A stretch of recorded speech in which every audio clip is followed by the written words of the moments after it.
Hello, my name is Andrew Gary, and welcome to Seismic Sound Off, in-depth conversations in applied geophysics.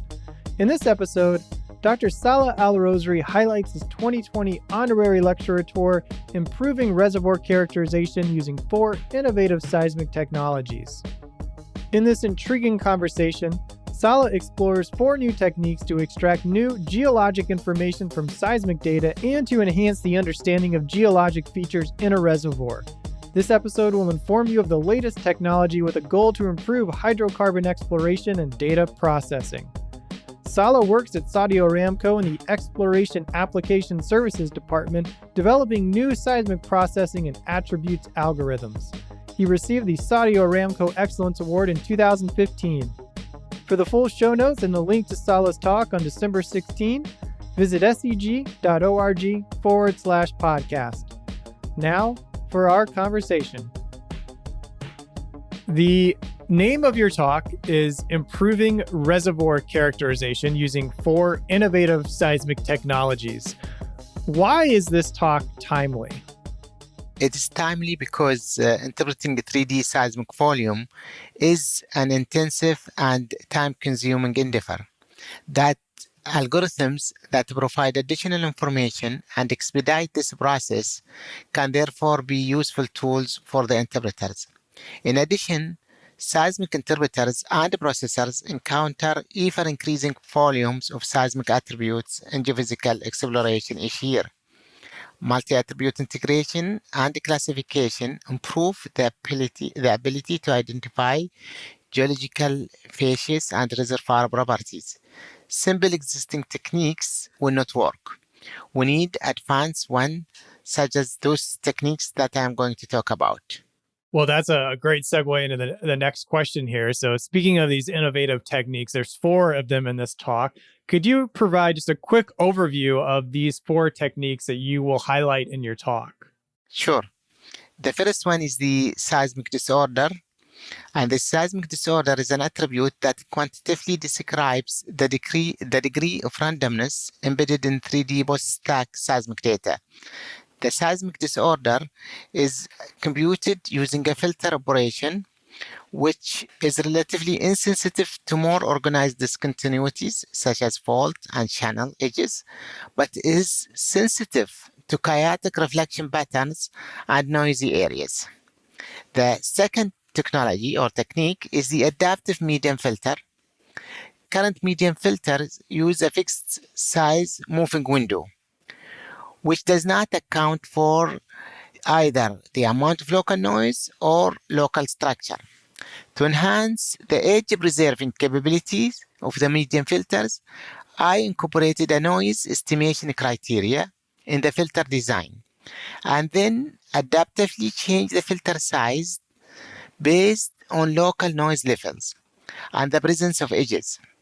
This adaptive medium filter locally balances the removal of random noise with the preservation of important geological features, such as fault, fractures, and channels. The third technique is the structure-guided self-filtering technique, which is a new seismic data smoothing filter that utilizes existing seismic attributes as guide to enhance the resolution of subsurface structure, such as faults and fractures.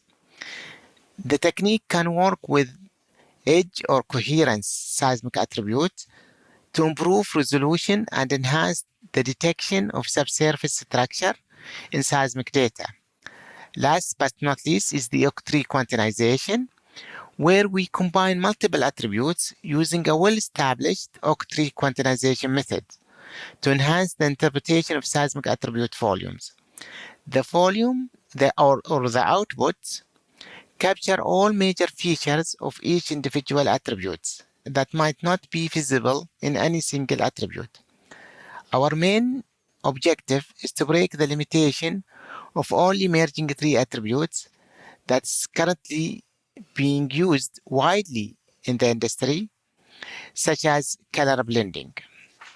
So I want to look at one of the techniques there you mentioned, and that's going to be in this talk, the disorder attribute. So could you highlight one of the ways that the disorder attribute helps hydrocarbon exploration? Sure. Beside the random noise, randomness or disorder can also be generated by random reflection or refraction at geological features such as subsurface anomalies, fracture zone, gas chimneys, etc. Therefore, disorder level measurement is not only an important tool for seismic data processing and imaging as a quality control (QC) tool, but also could be the key indicator for locating some geological structures or potential hydrocarbon reservoirs. One of the ways that adaptive median filtering improves seismic data is through adapting. It's in the name there. For example, changing the window size of the median filter based on the noise level and the presence of edges. How unique is this live adapting to the data? Yes, this is actually very unique. Usually, adapting filter is achieved by L2 norm. This is mathematically known as L2 norm optimization.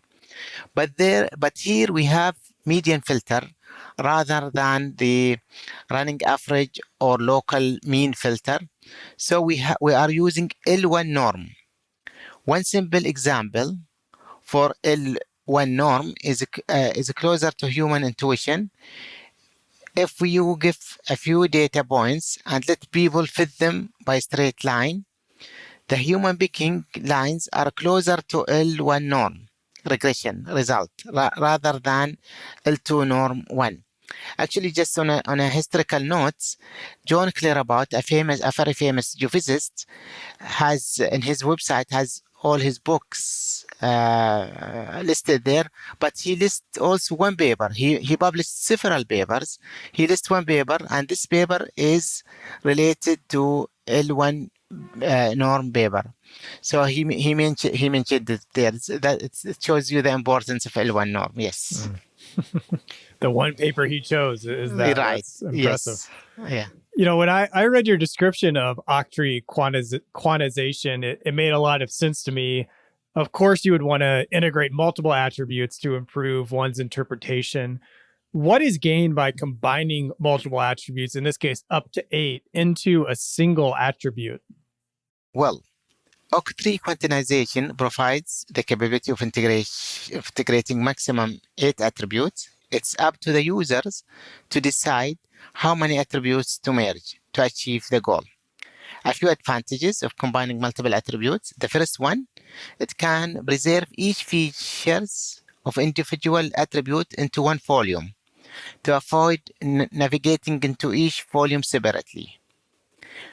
The second advantage is by combining multiple attributes, some of the geological structure that might not be obvious in any of the individual attributes can be enhanced and become obvious after combination. Third, octree structure allows further sorting of the data into 1D and to perform data categorization. This could provide input for artificial intelligence or machine learning's algorithm. And the fourth advantage, which is storage efficiency, is a noted additional advantage of the octree. I thought my professor and I were ahead of the game when we were using a 4-variable macroeconomic model in our research, but 8 is a lot better than 4. Yes, that's actually the octree came from the 2, which is binary tree, and then the quad tree is the 4, and the octree is the 8. Yes.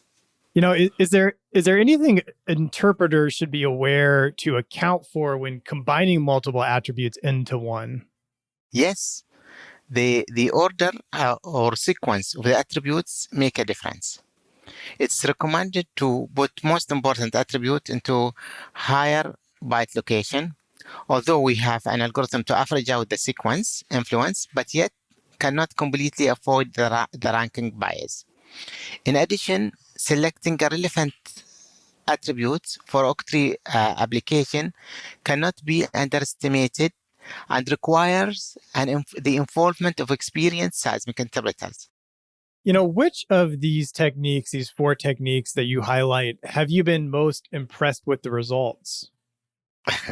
That's very interesting questions. Actually, this is the question. It's like my kids. I have, they are all the same. but I would say, the adaptive median filter and structure guided vector median provide most impressed results. Octree quantization can produce good result if interpreters, as you mentioned, knows what attributes to integrate. Spectral decomposition is a good example to achieve good result using octree quantization. However, the application of seismic disorder attribute is a useful attribute for assessing the signal-to-noise ratio and data quality. In addition to helping delineate damage zone associated with large faults and the interior of salt dome structures, as was demonstrated not by me, but also other experts in the industries, such as Dr. Kurt Marford, who is industry guru in seismic attributes. In reading over these 4 techniques, it seems like they all support and back up each other. Should these techniques be used together, or can one pick and choose a technique? Actually, the disorder and adaptive median filter support each other, while octree and structure-guided vector median are independent algorithms. Of course, octree and structure-guided vector median can use the input from the first 2 technologies. All these 4 techniques can be applied individually or can be combined in some way. For example, adaptive median is only applied to help prepare the seismic amplitude for further attribute computation, enhance accuracy of edge extraction. Structure-guided vector median used to improve the edge and coherence attribute itself. Octree is provided to deal with multiple volumes. What do you hope will be the takeaways for attendees of this lecture? Well, my intention would be to provide some field data cases, approved techniques people can use immediately to solve their issues in daily production. Also, I want the students in the audience and to have broader views in their research and grab ideas from other fields where the problem can be solved easier. So this is going to be a very actionable lecture. Thank you. Yes, I hope so. So please finish this sentence. When these innovative methods reach its full potential, I expect them will be the game changers for seismic data exploration and interpretation. But let's see. Well, this is very exciting. I have a couple wrap-up questions here. What is one piece of advice you would offer someone that would like to succeed as a geophysicist? Follow the leaders, follow the people who are good role models in the industry. I for example, for myself, I followed a person called Kurt Marford. I saw how his style, and I'm trying to learn from him. That's one of the how you become successful. Usually, it's and to learn and to read, of course, and to do. Yeah, you always have to do. That's a good reminder. Yeah, exactly. Yes. And lastly, if you could solve just one mystery as a geoscientist, what would you solve? I would solve really if I could find hydrocarbon easily using seismic data.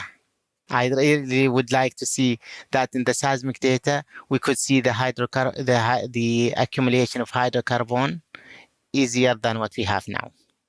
That would be exciting. Is there anything else you would like to share before I let you go today? No, thank you. Actually, I'd like to thank you. I'd like to thank SCG for inviting me to give this talk. And I would like to encourage everybody to see my talk and give me their opinions. And again, especially for the students, I want them really to see how I come up with these research ideas. It's not really, they don't come from geophysics. As you mentioned, yes, it came from economy, from image processing, from other fields. There are some solutions that are there, but we need to go and look for them. Yeah, that cross-disciplinary aspect is getting more and more essential, I think, in today's world. So Yes, yeah. yes. And we'll have links in the show notes of this episode to your talk. And thank you for being so prepared for this talk and excited to see what others learn from you. Thank you very much, Andrew. I really appreciate your time and effort too. Thank you for listening to SEG's flagship podcast, Seismic Sound Off. SEG produces these episodes to benefit its members, the geophysics community, and inform the public on the value of the science. To show your support for the show, please share this episode with a friend, colleague, or manager that would enjoy hearing this show. Your recommendation is the single best action you can take on behalf of SEG's podcast. Go to the website at seg.org/podcast to find all the episodes and learn how you can subscribe for free directly on your phone. Original music by Zach Bridges. This episode was hosted, edited, and produced by Andrew Gary at 51 Features. The SEG podcast team is Ted Bakamjian, Jennifer Crockett, Allie McGinnis, and Mick Sweeney. Thank you for listening. This is Seismic Sound Off, signaling off.